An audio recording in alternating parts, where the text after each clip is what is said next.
আসসালামু আলাইকুম, সবাইকে স্বাগতম বাংলাদেশ ম্যাথ অলিম্পিয়াড ওয়ার্ল্ডের আরেকটি ভিডিওতে। আজকে আমরা হংকং টিএসটির একটা প্রবলেম সলভ করব। এটা 2024 সালে এসেছিল। তোমরা যারা এটা নিচে থেকে সমাধান করতে চাও তারা চাইলে ভিডিওটা পজ করে প্রবলেমটা সলিউশনের চেষ্টা করতে পারো। আমরা ডাইরেক্ট সলিউশন করা শুরু করব। তো প্রশ্ন বলা আছে, let M be the midpoint of the side BC of an acute triangle ABC. মানে এ বিসি একটা সূক্ষ্মকোণী ত্রিভুজ এবং এম হইল বিসি বাহুর মধ্যবিন্দু। আচ্ছা, and let D be the foot of perpendicular from C to A M. আচ্ছা, মানে সি থেকে এ এম এর উপর অঙ্কিত লম্বের পাদবিন্দু হইল D. The circumcircle of triangle ABD intersects the side BD again at E does not equals to B. মানে ABD ট্রায়াঙ্গেলের যে পরিবৃত্তটা ওইটা বিডিকে আবার ই বিন্দুতে ছেদ করে, যেখানে ই আর বি বিন্দু দুইটা আলাদা। Suppose F is a point on the segment A E such that F B equal F C. মানে এফ এর উপর এমন একটা বিন্দু যেন এফ বি আর এফ সি সমান হয়। প্রমাণ করতে হবে যে F is the midpoint of A E, মানে এফটা হইল এ ই এর মধ্যবিন্দু। আচ্ছা, তাহলে চলো প্রমাণটা শুরু করা যাক।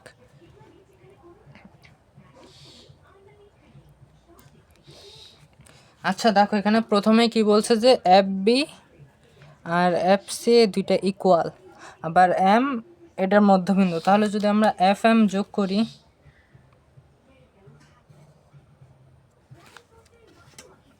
আচ্ছা তাহলে এফ এম যোগ করছি, তাহলে দেখো ট্রায়াঙ্গেল এফ বি এম ও triangle F C M A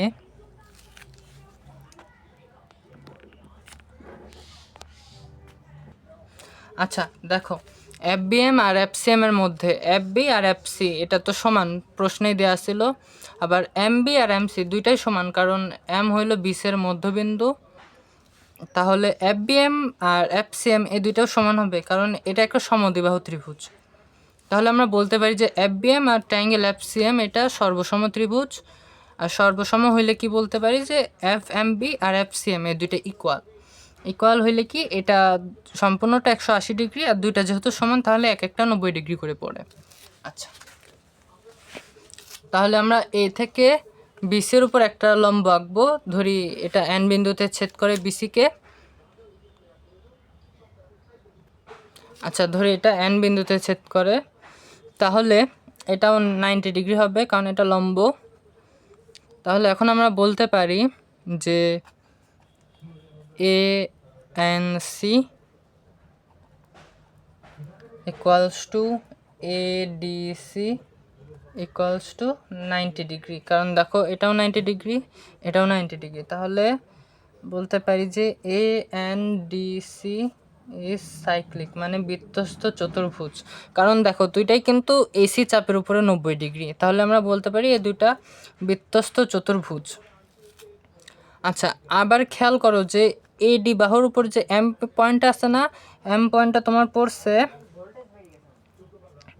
M is on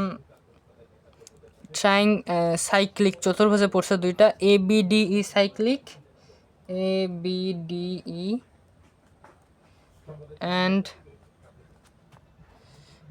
a N D C, A N D C. আর এটা আছে তোমার এডি বাহুর উপরে, তাহলে এই এম বিন্দুটা দুইটা বৃত্তের উপরে পড়ছে। তাহলে আমরা এখন পাওয়ার অফ পয়েন্ট অনুযায়ী বলতে পারি যে M B into M E equals to M C into M N. আচ্ছা, আবার দেখো এম বি আর এম সি কিন্তু সমান, তাহলে লিখতে পারি M B into M E equals to M B into M N. তাহলে এম বি আর এম বি বাদ, তাহলে আমরা লিখতে পারি যে M E equals to M N, মানে এম ই আর এম এন এই দুইটা ইকুয়াল। আচ্ছা, এবার খেয়াল করো, আমরা প্রায় শেষের দিকে চলে এসেছি। ট্রায়াঙ্গেল এম এন ই ও triangle M F M F M F E হবে, এটা এম এফ ই এবং triangle M F N.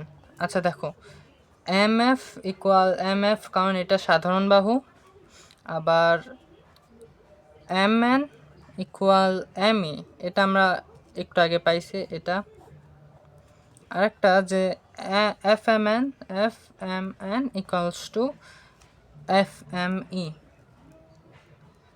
90 degree, এটা আমরা আগেই পাইছিলাম। তাহলে এটাও বলা যায় যে triangle M F E equals সর্বসম ট্রায়াঙ্গেল এম এফ এন। আচ্ছা, তাহলে এখান থেকে বলতে পারি যে এফ এন আর F E equal, F N equals to F E. আচ্ছা, এর মানে হলো তোমার এই এফ এন আর এফ ই ইকুয়াল যে এটা আর এটা ইকুয়াল। আচ্ছা, আবার খেয়াল করো যে triangle A N E is right angle, মানে সমকোণী, এটা 90 ডিগ্রি। দেখো আবার এফ এমও কিন্তু 90 ডিগ্রি, তাহলে লেখা যায় যে A N parallel to F M, মানে প্যারালাল। আবার এফ এন আর এফ ই ইকুয়াল, আর এফ এমটা হইল এন এর মধ্যবিন্দু, এমটা হইল এন এর মধ্যবিন্দু অফ এন ই। তাহলে আমরা বলতে পারি যে এফ এন আর এফ ই ইকুয়াল, আর এটার অতিভুজটা হইল ট্রায়াঙ্গেল এ এন এর অতিভুজটা হইল এ ই, আর ই থেকে না এফ বিন্দু থেকে এফ এন আর এফ ই দূরত্ব সমান। তাহলে আমরা জানি যে কোনো সমকোণী ত্রিভুজের অতিভুজের উপর যে বিন্দু থেকে তিন বাহুই মানে তিনটা শীর্ষবিন্দুই সমান দূরত্ব থাকে, ওইটা হইল অতিভুজের মধ্যবিন্দু। এটা একটা উপপাদ্য। তাহলে এফটা হইল তোমার এ ই এন, এখান থেকে এফ থেকে এ ই এন এর দূরত্ব সমান, তাহলে এফটা হলো তোমার এ ই এর মধ্যবিন্দু। তাহলে আমরা লিখতে পারি যে F is the mid point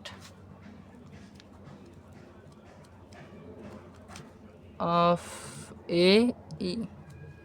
তাহলে আমরা লিখতে পারি যে এফ এ এর মধ্যবিন্দু, কারণ তোমরা যদি আরেকটু প্রমাণ করো তাহলে দেখতে পারবা যে এফ এন আর এ এফ সমান, তাহলে তখন এফ এমনিতে মধ্যবিন্দু হয়ে যাবে, কারণ এ এফ আর এফ ইকুয়াল আসবে। আচ্ছা, তাহলে এটাই ছিল আজকের প্রবলেমের সলিউশন। ধন্যবাদ সবাইকে।